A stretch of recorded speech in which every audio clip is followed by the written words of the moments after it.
ചിങ്ങക്കൂർ മകം പൂരം ഉത്രത്തിൻ്റെ ആദ്യത്തെ കാൽഭാഗം വരുന്നതാണ് ചിങ്ങക്കൂർ. ഇവരെ സംബന്ധിച്ചിടത്തോളം ഈ കൊല്ലവർഷം ജോലി സംബന്ധമായ കാര്യങ്ങളിൽ മനസ്സിന് സന്തോഷം തരുന്ന ഒന്ന് തന്നെയാണ്.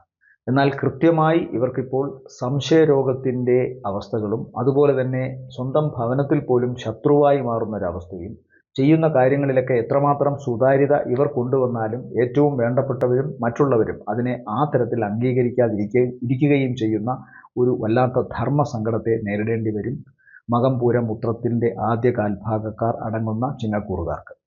ഇവരെ സംബന്ധിച്ചിടത്തോളം 7-ലാണ് രാഹു കേതുക്കൾ ഇലൂഷണറി പ്ലാനറ്റ്സ് എന്നാണ് അറിയപ്പെടുന്നത്. അതായത് ഉള്ളതിനെ ഇല്ല എന്ന് തോന്നിപ്പിക്കുകയും ഇല്ല എന്നുള്ളതിനെ ഉണ്ട് എന്നാക്കി മാറ്റുകയും ചെയ്യുന്ന ഒരുതരം മാജിക് റിയാലിറ്റി ഉള്ള ഗ്രഹം. അതുകൊണ്ടാണ് 2-ാം ഭാവത്തിൽ രാഹു നിന്നാൽ അവൻ മജീഷ്യനാകും എന്ന് പറയാറുള്ളത്.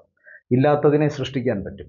അപ്പോൾ 7-ാം ഭാവം എന്ന് പറഞ്ഞാൽ കാമഭാവമാണ്, രതിഭാവമാണ്, വിവാഹത്തിൻ്റെ സ്ഥലമാണ്, ഫിസിയോളജിക്കലി ലോവർ അബ്ഡമിൻ ഭാഗവും അതുപോലെ തന്നെ ജെനിറ്റൽ ഓർഗൻസിൻ്റെയും സ്ഥലമാണ്. അപ്പോൾ അവിടെ രാഹു നിന്നാൽ ഇല്ലാത്തത് ഉണ്ടെന്ന് പറയുക, അധമ ബന്ധങ്ങൾ ഉണ്ടെന്ന് വിമർശനം കേൾക്കേണ്ടി വരിക, സ്വന്തം ജീവിത പങ്കാളി പോലും ഒരു നിഴൽ പോലെ നമ്മളെ സംശയത്തിൻ്റെ പശ്ചാത്തലത്തിൽ പിന്തുടരുക, ഇതെല്ലാം ഈ പറയുന്ന ചിങ്ങക്കൂറിൽപ്പെട്ട നക്ഷത്രക്കാർക്ക് അനുഭവിക്കേണ്ടി വരും.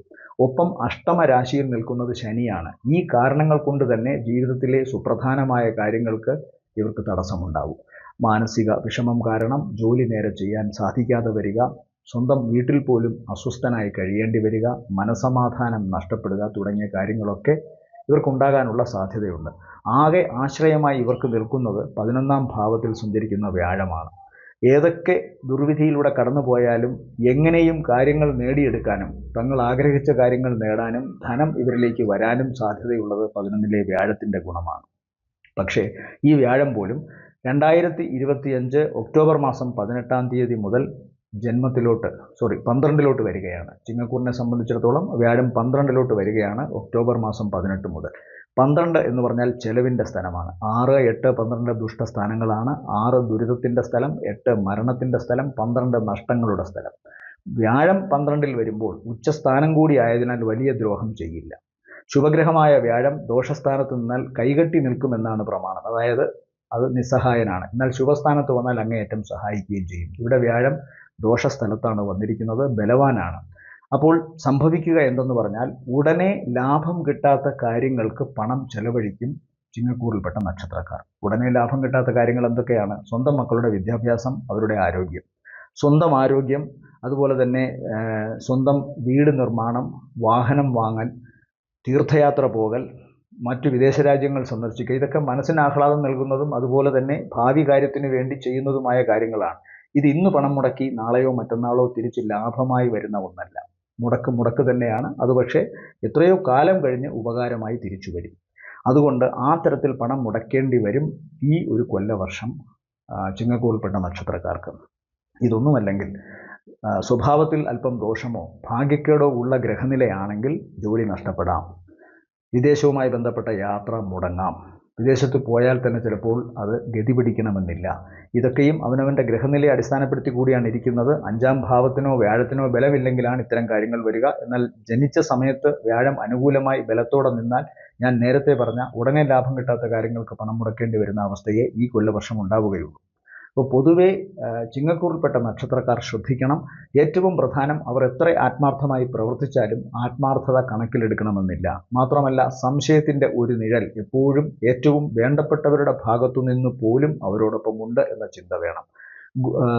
ലോവർ അബ്ഡമിൻ ഭാഗത്തും ജെനിറ്റൽ ഓർഗൻസ് ഭാഗത്തും രോഗങ്ങൾ ഉണ്ടാകാനുള്ള സാധ്യതയുണ്ട്. അധമ സ്ത്രീ ബന്ധങ്ങൾ ഈ നക്ഷത്രത്തിൽ ഈ കൂറിൽപ്പെട്ട പുരുഷ നക്ഷത്രന്മാർക്കുണ്ടാകാം. അതുവഴി മാനം ഹാനിയാവാം.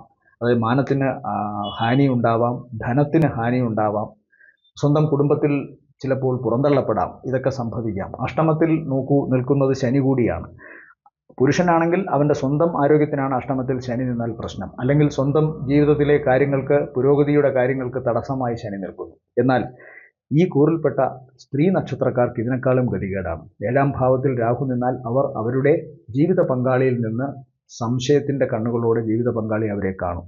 ഈ ഒരൊറ്റ കാരണം കൊണ്ട് തന്നെ സ്ത്രീക്ക് 8-ാം ഭാവം ദാമ്പത്യത്തിൻ്റെ ആയുസ്സാണ്.